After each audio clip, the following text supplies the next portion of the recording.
Olá, seja bem-vindo, bem-vinda a mais uma série Escola aqui da área de educação da Gran Faculdade.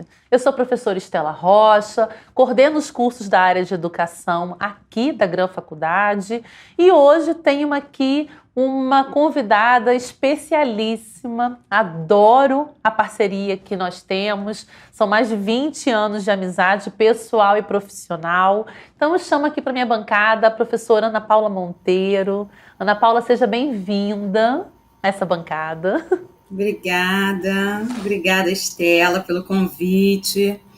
É um prazer estar aqui com vocês para que nós possamos compartilhar um pouquinho desses encantamentos, né, da escola e principalmente da faixa etária que eu acredito ser a grande base, né, de tudo da nossa vida, que são as infâncias e os nossos bebês, as nossas crianças. E acho que vale a pena a gente conversar um pouquinho sobre essa faixa etária e sobre o atendimento na creche. É isso mesmo, Ana. E aí, quando você trouxe a ideia do encantamento, por que a creche é esse encantamento? Essa é uma questão que eu gostaria que você discorresse um pouquinho. E por que a gente precisa pensar nesse binômio cuidar e educar lá desde a creche, entendendo que ela é a primeira etapa da educação, né? É onde a gente vai fazer o desenvolvimento pleno dessa criança para que ela possa aprender nas outras etapas. É um pouco disso a sua conversa hoje com a gente, Ana? Isso mesmo, Estela. O encantamento, né, vem justamente por conta dessa fase, né, inicial da vida. Essa transição do bebê, né, da casa dele para a creche, é muito importante. E muitas das vezes a gente acaba esquecendo de fazer essa transição com a família, que é imprescindível. Então, quando a família ela se propõe a colocar um filho, uma filha na creche, seja por uma questão, né, de necessidade conta do trabalho, seja pelas questões logísticas da família, preciso colocar meu filho em um espaço em que ele possa se desenvolver, um espaço de integração. Muitas das vezes a gente esquece isso, ele está vindo de casa, ele muitas das vezes ainda não tem essa oralidade, porque na creche a gente atende a partir dos 6 meses, em alguns lugares até com menos tempo, então são bebês, né, e precisam desse movimento da maternagem. Então fazer todo esse movimento, para mim, é um encantamento. Todas as fases têm os seus encantos, mas com os bebês é um encantamento que só quem vive e convive e estuda sabe que nós temos os desafios também com eles.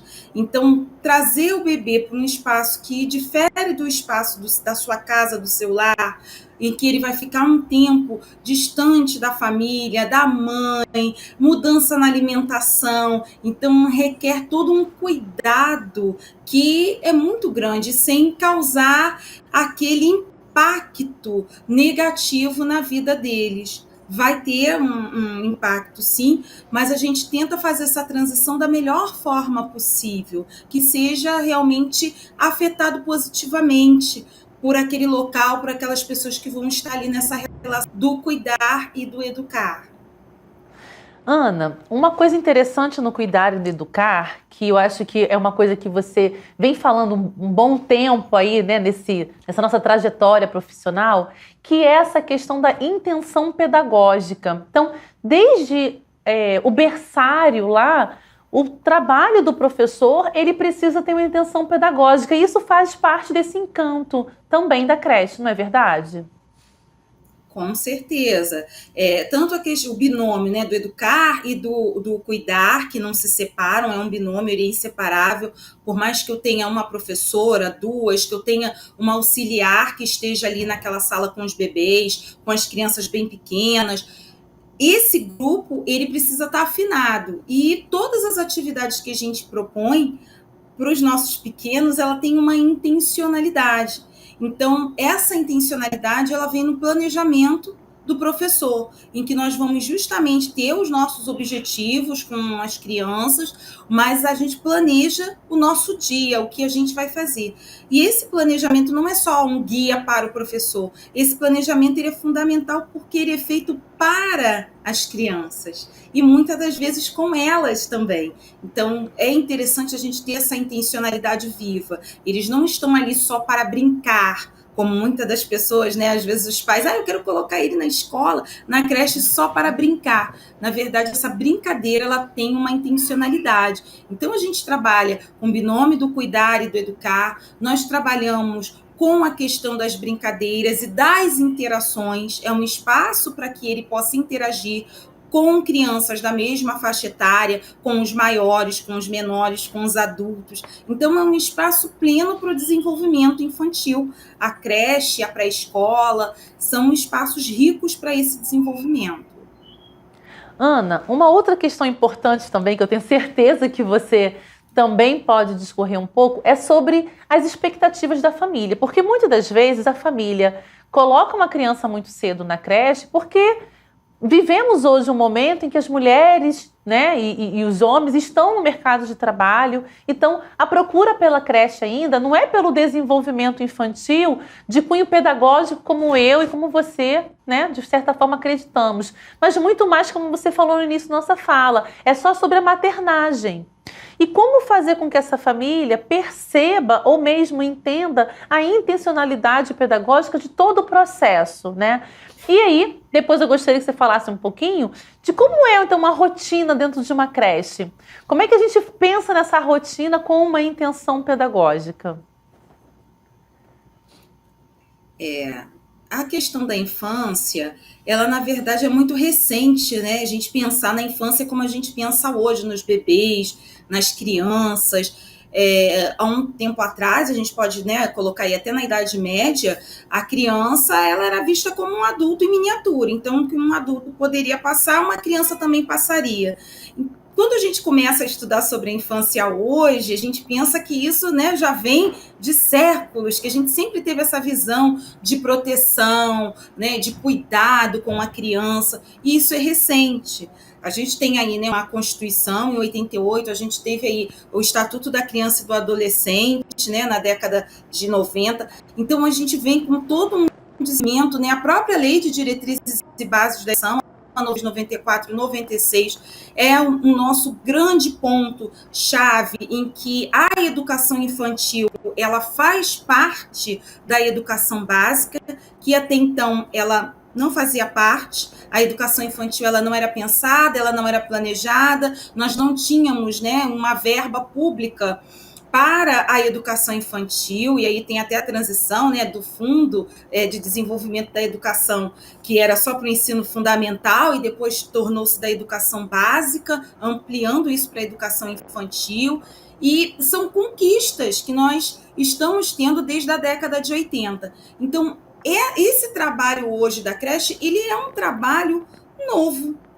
Antes da década de 80, nós já tínhamos movimentos, né, comunitários de mulheres que até se propuseram a cuidar dos filhos de outras mulheres, de pessoas que tinham o seu tempo ali para cuidar, né, como uma rede mesmo de apoio, de políticas públicas que nós não tínhamos estabelecidas antes da década de 80 e que as pessoas tentavam se ajudar. E a partir do momento em que nós temos a educação infantil fazendo parte da educação básica e não mais do desenvolvimento social, começa a se pensar nas questões relacionadas ao currículo, ao desenvolvimento, ao que ensinar, o como fazer, essas questões relacionadas à intencionalidade, que nós vamos começar a pensar, por exemplo, nas diretrizes curriculares adicionais da educação infantil lá em 2009. Então, é todo um processo, um percurso que a gente precisa acompanhar. Claro que, na maioria das vezes, os pais não vão ter esse pensamento que nós temos hoje, que eu tenho, que você tem, vou colocar o meu filho, vou matricular por conta do desenvolvimento infantil.